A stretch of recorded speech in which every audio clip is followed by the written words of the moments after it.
हमारे पास में आए थे और जो उनके वकील हैं उनसे भी हम लोगों ने वार्तालाप किया और फाइनेंशियल हेल्प के लिए भी हमने कहा, लेकिन ये सभी बातें ओपन कहने की नहीं होती। लेकिन अब भाई गिलवाल जी ने बात खड़े कर दी तो जवाब देना पड़ता है।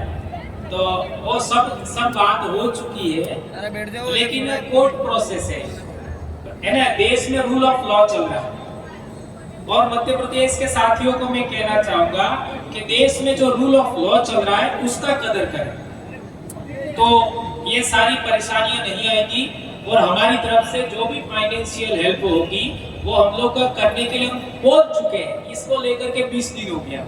वो भाई इंदौर में रहता है ना उनका, तो रोहित, वो आया था हमारे पास में और उनके माँ से भी बात हुआ, पिताजी से भी बात हुआ, ये सब हो चुका है, ठीक है ना। हम किसी को वो नहीं करना चाहते। और एक बड़ी बात भाई ने कहा, वो सिकोल वाला, ये सिंधु घाटी सभ्यता के सील मोहर है। इस भाषा को आज तक कोई पढ़ नहीं पाया और इस सील मोहर पर जो चित्र बने हुए हैं उसी का एक आपका चित्र है, वो आपके भराड़ी के रूप में, गोदरेज के रूप में आज भी हमारा समाज इस्तेमाल करता है। और आज हम विवाह करते हैं तो उस भराड़ी का इस्तेमाल करते हैं। वो पहला सिंबल उसी पर मिला था। तो हम सिंधु घाटी सभ्यता के वंशज हैं और उसके लिए बहुत सारे प्रमाण हैं, मैंने कई वीडियो में बोले भी हैं। लेकिन एक उदाहरण आपके बीच में मैं रखना चाहूंगा कि ये जो प्रथम सील है उसको देखिए, उसके ऊपर सिंह सा लगा हुआ है।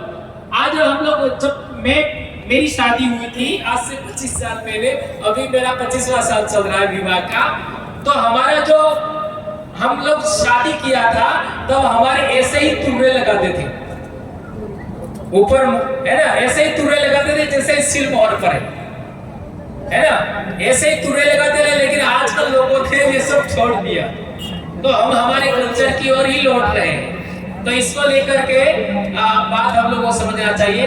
और पीछे आप लोगों ने सांड, बेल और बेलों की पूजा आज भी हमारे समाज में हो रही है और इसके बारे में आपको विस्तृत जानकारी लेना है तो फिर प्रदेश का जो कैलेंडर है उसको पढ़ो। आज ही बेलों की पूजा, तो कैलेंडर भी प्रदेश कैलेंडर है उसको आप पढ़िए। ये जानकारी देने का एक तरीका है।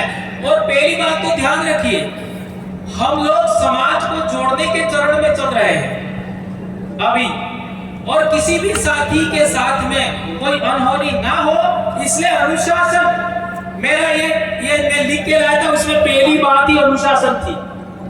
और सबसे ज्यादा पूरे देश भर में आदिवासियों में अनुशासनहीनता का जो प्रदर्शन है वो किधर होता है आप सबको पता है।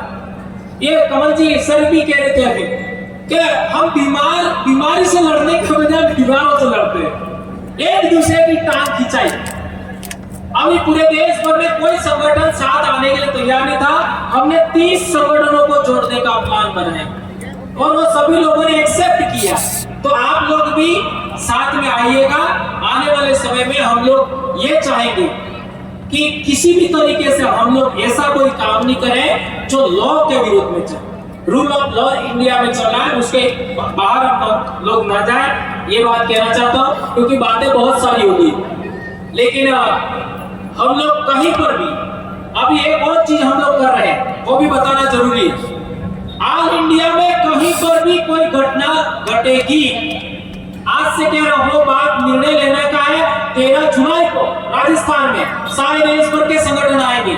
लेकिन आज ही बता देता हूं, उसमें निर्णय लिया जाएगा कि देश के किसी भी इलाके में आदिवासियों के साथ कोई भी घटना घटती है तो पूरे देश में ज्ञापन दिया जाएगा, अपने अपने संगठनों के बेंदर तले ये भी निर्णय लिया जाएगा।